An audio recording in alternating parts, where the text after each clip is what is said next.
Hi friends, இன்றைக்கி எங்கள் வீட்டில் பூரியும் சென்னா மசாலாவும். சென்னா மசாலா எப்படி செய்கிறதுன்னு பார்க்கலாம்.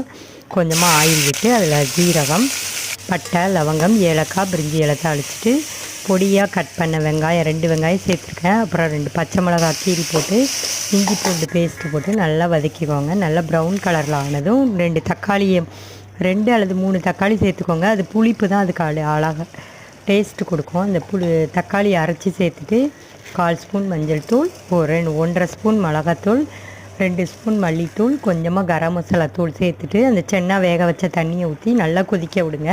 நல்லா கொதித்து மசாலா ஸ்மெல் போனதும் அதில் வேக வச்ச சென்னா, மசித்த சென்னா கொஞ்சம் சேர்த்துக்கோங்க.